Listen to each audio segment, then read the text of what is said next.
This is Democracy Now! I'm Amy Goodman with Juan Gonzalez. Here in New York City, protests continued Tuesday during Climate Week, and One Action indigenous activists with Honor the Earth painted a giant mural in Times Square with the message, "No green colonialism, land back now." Indigenous activists were also at the front of Sunday's march of some 75,000 people to the United Nations, calling on President Biden to end fossil fuels. This comes as a Minnesota judge has dismissed criminal charges against 3 indigenous water protectors who were arrested after protesting at the construction site of Enbridge's Line 3 tar sands oil pipeline in January of 2021. The 3 women, Winona LaDuke, Tanya Obed, and Dawn Goodwin, were arrested after police saw video shared on social media of them at a Rally for Rivers ceremony on the banks of the Mississippi River on treaty-ceded Anishinaabe land as they sang, danced, and prayed near construction crews.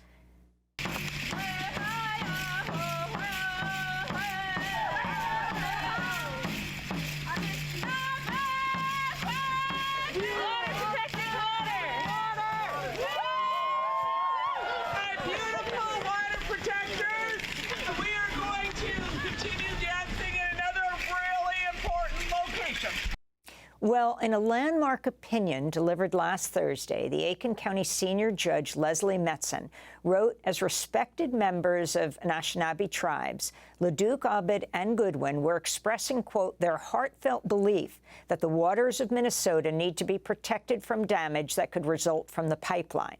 Judge Metzen concluded, quote, in the interests of justice, the charges against these 3 individuals who are exercising their rights to free speech and to freely express their spiritual beliefs should be dismissed.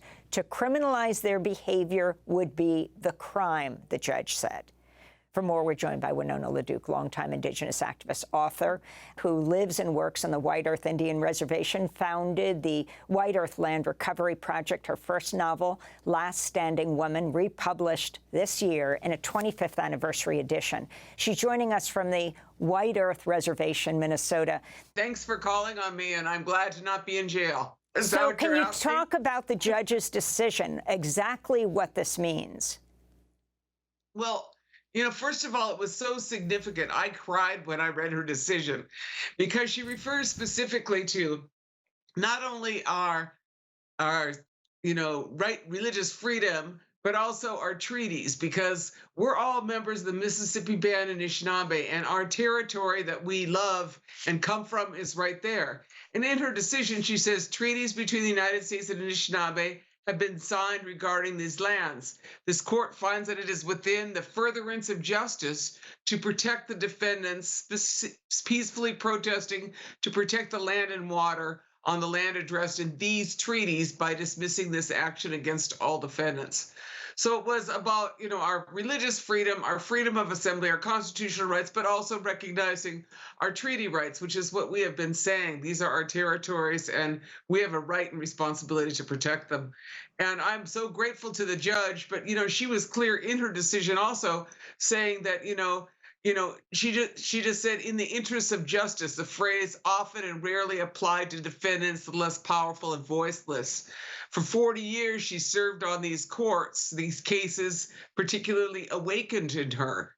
You know, she talked about the fact that growing up in Minnesota, you had a Cowboys and Indians education, and then you're supposed to adjudicate cases, you know? So this woman took the time and 40 years of experience in seeing Indian people come up to the bar time and time and time and time again, charged for being Indian, basically, for being Anishinaabe.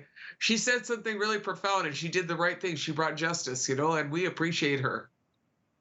And Winona, could you comment on how the difference between how prosecutors in Minnesota treated you and the other free speech protesters versus how the Minnesota Attorney General, Keith Ellison, who prides himself supposedly as being a progressive, who was much more lenient with Enbridge, brought a single misdemeanor charge against them for breaching an aquifer, which was dismissed?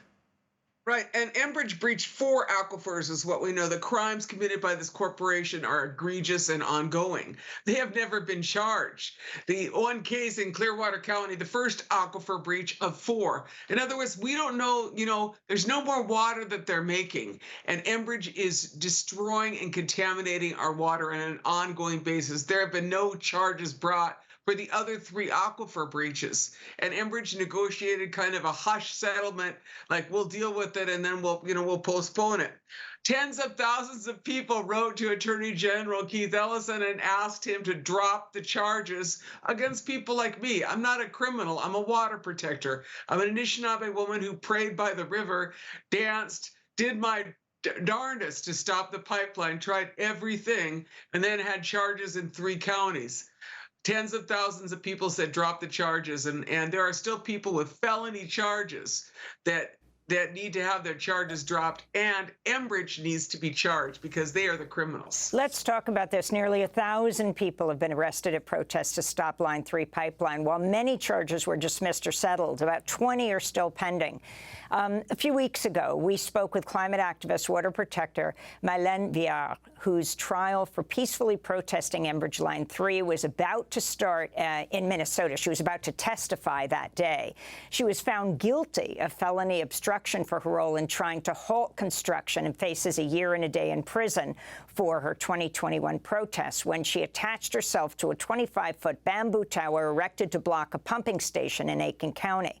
Viard, who lives in Colorado, had come to Minnesota to take part in this wave of Indigenous-led acts of civil disobedience to stop the pipeline. When we spoke, I asked her about her concerns as she faced conviction and sentencing. I wouldn't say that I'm afraid. I entered this fully aware of the risk I was taking and not really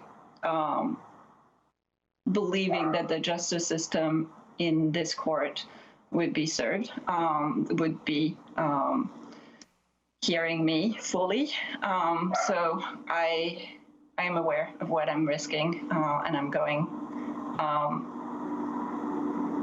there fully aware of the risk, but I'm not scared. I know where I stand. I know what my purpose is here. I'm grateful for you for hearing us today. So that's water protector Mylène Viard. Winona, right after we spoke, she went into court and she testified. So she was found guilty and she faces a year in prison. Can you talk about her and the other people who are still waiting? And are they all before the same judge that acquitted you? No, they are not. They are in front of a number of judges up north. And some may also be facing jury trials. We're facing a jury trial, and this is the deep north. I was hoping that people would go with our side with the jury trial, but you don't know up here. It's pretty racist.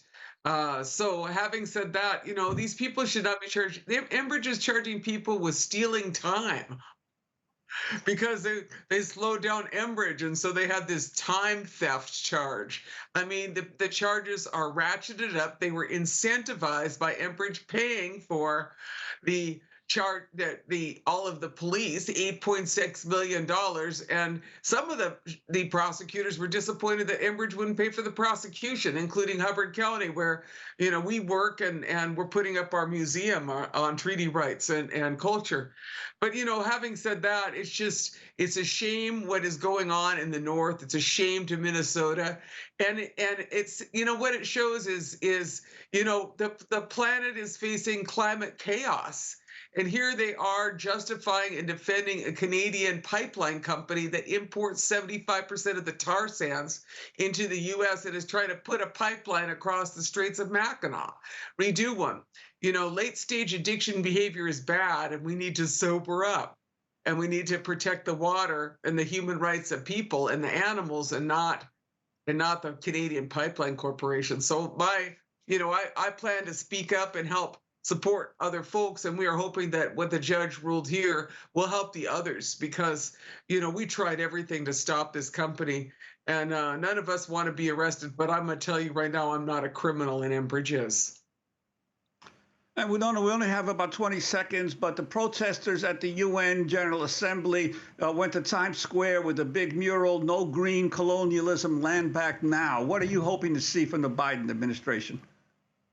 Well, we want the Tamarack mine stopped, as well as the mine out in Nevada, Thacker Pass, but they're looking at trading our sacred Sandy Lake, where our people died by the hundreds, our sacred lake for a Tesla mine. And we need to quit. What we need to do is reduce our consumption, get efficient, and not try to pretend that, some new green colonialism is going to change things. There are many choices, like infrastructure for people, not for pipeline companies and not for Elon Musk. And that's what we want. We want to protect the water. Thank you so much for taking a look at us in Minnesota, a fifth of the world's water. It's worth protecting, and certainly we are not criminals. Winona LaDuke, longtime Indigenous activist and author who lives and works on the White Earth Indian Reservation, founded the White Earth Land Recovery Project, her first novel, Last Standing Woman, republished in a 25th anniversary edition. I'm Amy Goodman with Juan Gonzalez.